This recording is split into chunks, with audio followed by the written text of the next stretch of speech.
What did the president mean when he was talking about Vladimir Putin this weekend? The Dan York State of Mind program is brought to you in part by Lookout Rhode Island and Takeo Comfort Solutions. The notion that you can shrug off the suggestion that Vladimir Putin is a killer is just as strange as it comes. When Bill O'Reilly had that comment in his question to the president on Fox this Sunday, Super Bowl Sunday, I think it left everyone just kind of shaking their heads, some irate. And the relationship that Donald Trump is trying to cultivate with the president, with Putin rather, is, well, something that every administration has tried to do with the equal reset button. But this is kind of an extraordinary process, and we'll bring on somebody who really understands the Ukraine, who probably are going to get the brunt of all of this, and Russia. Professor Michael Kennedy comes back to us. He's an international expert and certainly understands this region, spent a lot of time there. So welcome in. Nice to have you. I know that a lot of you are just kind of slowly recovering from Sunday. Let's go to the rundown and talk about it. There's recovery, and then there's continued celebration. Front page of the Providence Journal, I think, kind of creatively said it all. I guess this is what some of the guys were saying to each other on the bench when they were down 28-3 mid-third quarter. Of course, big celebration in Boston today. Roll it. Hours before the parade even started, die-hard fans lined the streets of Boston. Decked out in their Pats gear and carrying signs with all sorts of messages. Who are you more excited to see, Tom Brady or Giselle? Well, obviously I'm very excited to see Tom Brady, but I need a date for prom. Well, this is the 5th Pats victory parade for some. Others, like 9-year-old Matthew Pyers, are new franchise fans. This is my first one, and they made a good comeback from the Falcons, and I think they have another chance of winning again, so I want to keep coming here. The snow and cold didn't scare spectators away. Some played hooky from school, others got lucky with snow days and excused absences. Coach gave us practice off to come here. Came back from the biggest deficit, too. It's Super Bowl history. We can't miss the parade in Boston, too. This can't happen that way. And while younger fans only know Pat's domination, others remember a time when the team wasn't so dominant. Been a Patriots fan for over 30 years. I know what it was like when they were horrible. So to come full circle, and we came to the first parade in 2002, so it's only fitting come to this one to kind of complete the dynasty. There is no doubt anymore they are the greatest dynasty in the history of professional sports. That's true. That's inarguable. Somewhere along the line, you got to stop talking about the time when they were terrible, because it's been a long time since they were terrible. Someday they may be terrible again. Not likely. Not with this crew, anyway, right? We record our program in the early afternoon, and that was, of course, prior to the Providence celebration. We all got press releases in the media on Monday night saying the governor had wrangled the crafts down, and I don't know how many players and who showed up, but we'll have a conversation about that tomorrow. Safe to say. Alrighty, let us move on and get to Washington. This is very strange. It continues to be very strange. For those of you who believe that the media is all part of a conspiracy, I guess it all makes sense. Washington Post headline here. The president speculates without any evidence whatsoever that the media is covering up terrorist attacks. In fact, he elaborated on it yesterday. Gotten to a point where it's not even being reported. And in many cases, the very, very dishonest press doesn't want to report it. They have their reasons, and you understand that. So the media is kind of scratching its head collectively, saying, well, which ones are you talking about? The Independent put out this headline, and there were 78 particular terror attacks that were on the list. But if you look at the ones that were primary, the ones that got the most attention worldwide, there's not one of them that wasn't covered, except for this one, of course. This headline is always interesting. Kellyanne Conway and the Bowling Green massacre, which, as everybody knows, doesn't exist. That and the latest on the travel ban itself and the legal entanglements regarding it, CBS reports. Donald Trump's executive order that prohibits travel to the U.S. for refugees and citizens from 7 predominantly Muslim countries faces an important legal test later today. An appellate court will hear arguments over the controversial ban. This morning, the president said he's ready for a long legal battle. We're going to take it through the system. It's very important. It's very important for the country, regardless of me or whoever succeeds at a later date. I mean, we have to have security in our country. In court papers filed Monday night, the Justice Department argued the move was within Mr. Trump's authority, saying Congress has granted the president broad discretion, and the order was pursuant to broad grants of statutory authority. But lawyers for 2 states that sued to stop the ban warned the appeals court the ban would unleash chaos again, separating families, stranding our university students and faculty, and barring travel. A decision could come immediately after today's hearing or within the next few days. But whatever the outcome, legal experts expect the fight to end up in the Supreme Court. When a federal judge temporarily suspended the travel ban on Friday, some people from the affected countries entered the U.S., leading to tearful reunions at airports nationwide. People have been sad, angry, upset, happy. So I think it's been an emotional roller coaster for the family. An emotional ride that isn't expected to end anytime soon. You know, I'm a Kmart lawyer because I'm not a lawyer, but I will tell you that the Attorney General arguments that chaos could ensue doesn't fly with me. This has got to be a constitutional decision, and I'm sure that they fleshed out more arguments than that which CBS just highlighted there. What competency and confusion can't be a test for a constitutional decision on the part of the judicial system, rather. You know what I'm saying? We knew we were getting chaos when we elected Donald Trump. So that's hardly an argument. They better hone it down, so to speak. Betsy DeVos, as we were getting ready to record today's program, had just been confirmed. She's pictured there somewhere, I think. There she is. And historically confirmed because the vice president broke a 50-50 tie to give her the thumbs up. All right, our conversation today, though, is about Donald Trump and Vladimir Putin. Here is the USA Today headline, amongst so many, reacting to the relationship. I don't know him, I do know him. When's that headline from, by the way? That was today. Okay, I don't know him, I do know him. I got a great relationship with him, I like him, I want him to like me, I don't know him. It's very difficult to follow all of this. Of course, the Republican Party is having some trouble cozying up to the president. Next headline, if we could throw that there real quick. I think we have it. This particular interview has got everybody scurrying, and here's the latest. President Donald Trump is facing criticism after he praised Russian President Vladimir Putin during a pre-Super Bowl interview with Fox News host Bill O'Reilly. Putin's a killer. A lot of killers. We got a lot of killers. Why, you think our country's so innocent? The president went on to say America killed a lot of people during the war in Iraq. It's a very bizarre statement. Former acting CIA director Mike Morrell said that the comment shows a lack of knowledge about how Putin treats his opponents. He has killed dozens and dozens of journalists, of political opponents, both inside of Russia and outside of Russia. President Trump is finding very little support for his comments, even from Republican allies on Capitol Hill. I don't think there's any equivalency between the way the Russians that conduct themselves and the way the United States does. Democratic Congresswoman Maxine Waters says Trump's embrace of Putin and other actions could lead to impeachment. I have not called for the impeachment yet. He's doing it himself. Eventually, we've got to do something about him. We cannot continue to have a president who's acting in this manner. It is dangerous to the United States of America. Meanwhile, Russia is demanding an apology from Fox News and host Bill O'Reilly for calling President Putin a killer. That's a pretty powerful suggestion from the Congresswoman, don't you think, Professor Yes. Kennedy? Yes. Welcome. Thanks to have you, for coming. This is no laughing matter. This is serious stuff. Of course, a lot of people are placing, for folly, bets as to how long it would be before there'd be an impeachment process against Donald Trump. you know, I think that's all part of, you know, who he is and the drama that he brought to the table. But that little trickle, you take it seriously?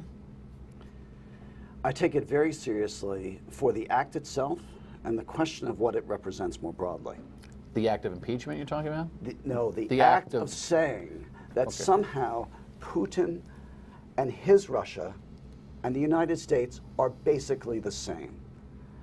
I mean, I was celebrating Ben Sasse, for example, today, you know, for the strong statement that this Republican senator came out to say, this is not the way an American president has to act.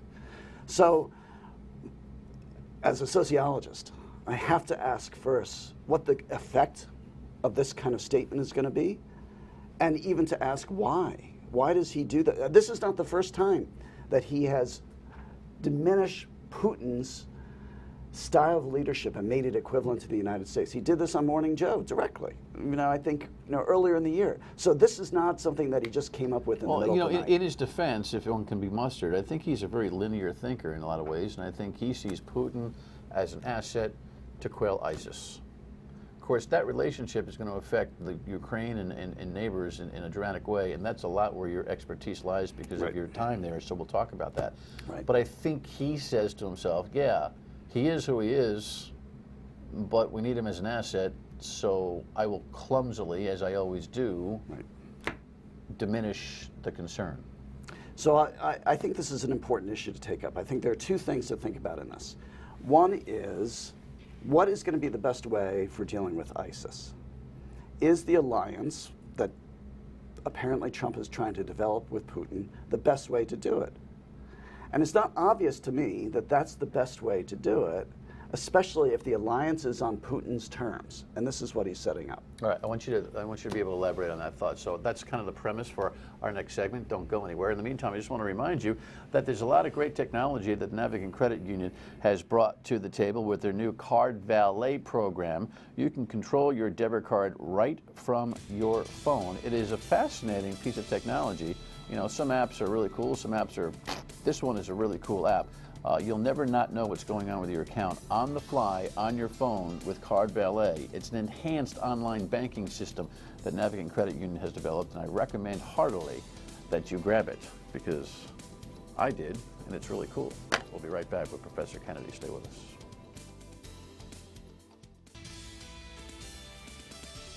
CIA, Vladimir Putin, Department of Defense, so many integral parts to this conversation. Professor Michael Kennedy is with us, has a vast amount of experience in the Ukraine, understands the region really well, and I think this Russian-Putin relationship thing, and you asked why would he say something like he did about Vladimir Putin. I say maybe because he holds the chance for ISIS being quelled by a Putin-Trump relationship is so important that everything else doesn't matter to him.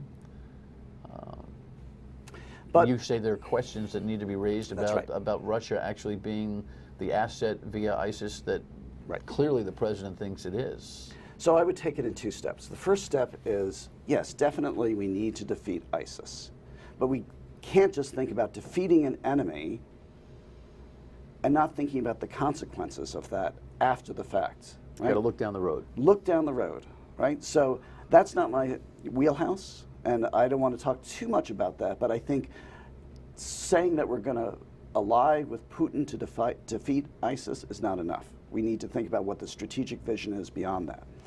We can, however, think right now about the ways in which Trump's unusual relationship with Putin is affecting all of our allies across the world.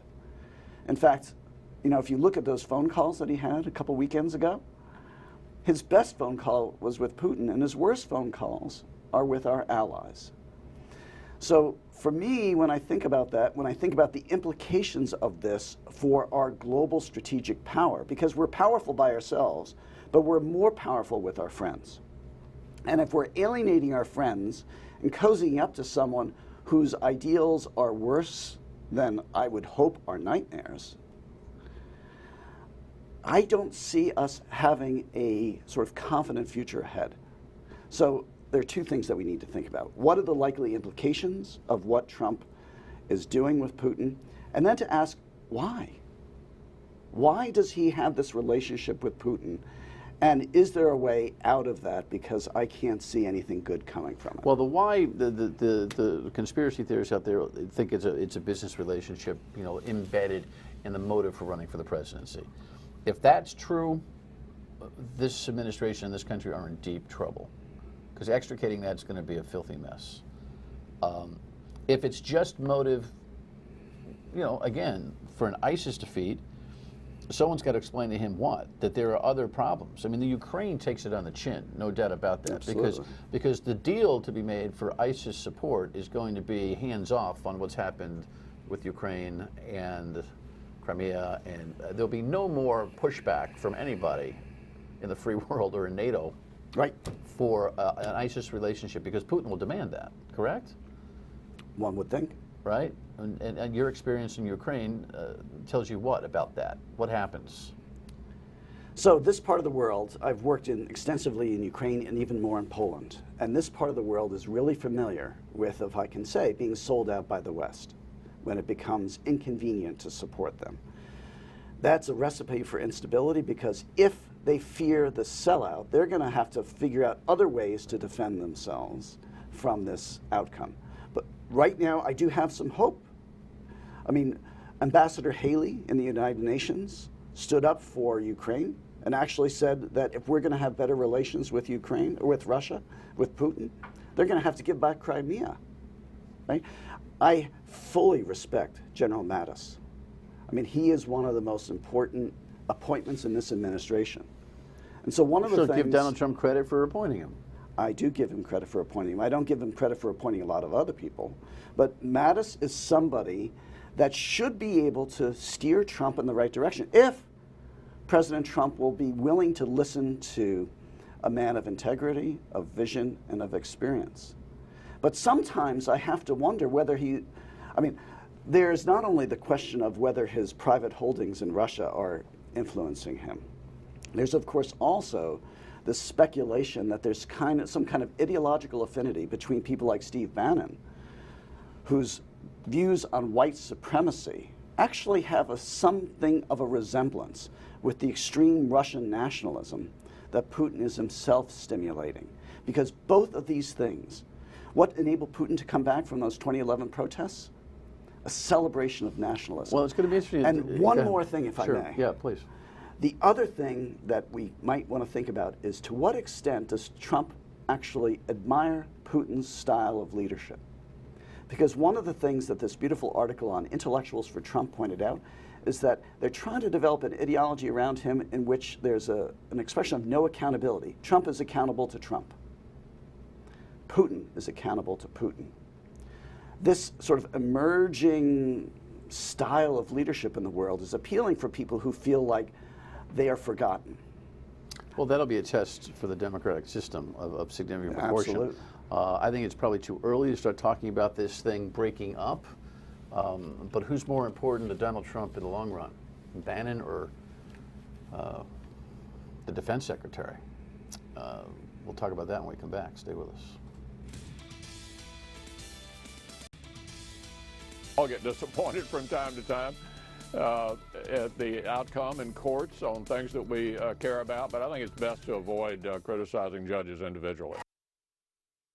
Fly off the handle. There we are. That kind of fly off the handle that the president did on Twitter. I'm not sure he understands it's a fly off the handle when he called the judge the so-called judge, is what Mitch McConnell is referring to there. We just play that as part of the flavor of the week. And of course, that all has to do with the travel ban. But I asked the question, Bannon or Mattis, you know, by the way, this guy, Bannon, doesn't get on Time Magazine without his own effort to get there.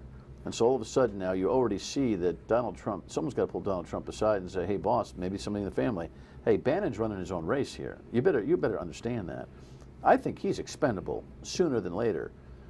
General Mattis, now Defense Secretary Mattis, is not. That's right. Isn't he don't you think he's the key to Trump's success? I mean, my God, if Mattis ever in a year or so just said, you know what, I can't do this anymore, then all hell breaks loose, I think.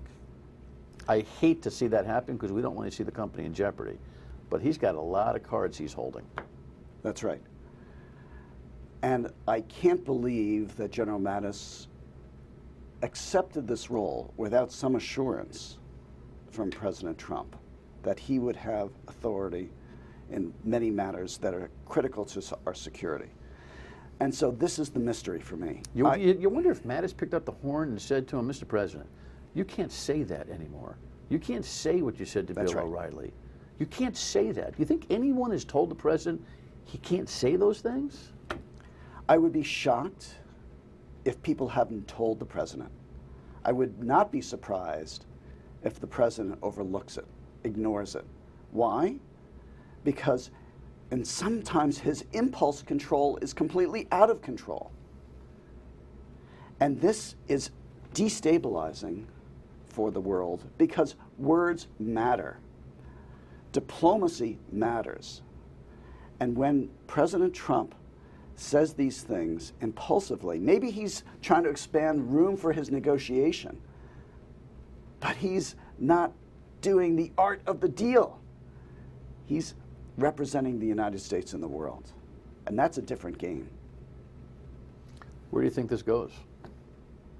This discussion of impeachment from Maxine Waters will get a little bit of legs, but right now nobody wants to go there. It's way too early in the game, way too early in the game. But then again, the Putin commentary is so dramatic. That's right. Another one or two of those, what do you think? So, most sociologists like to think about big structures determining everything. I'm actually someone who likes to think about what events cause dramatic transformations in the world.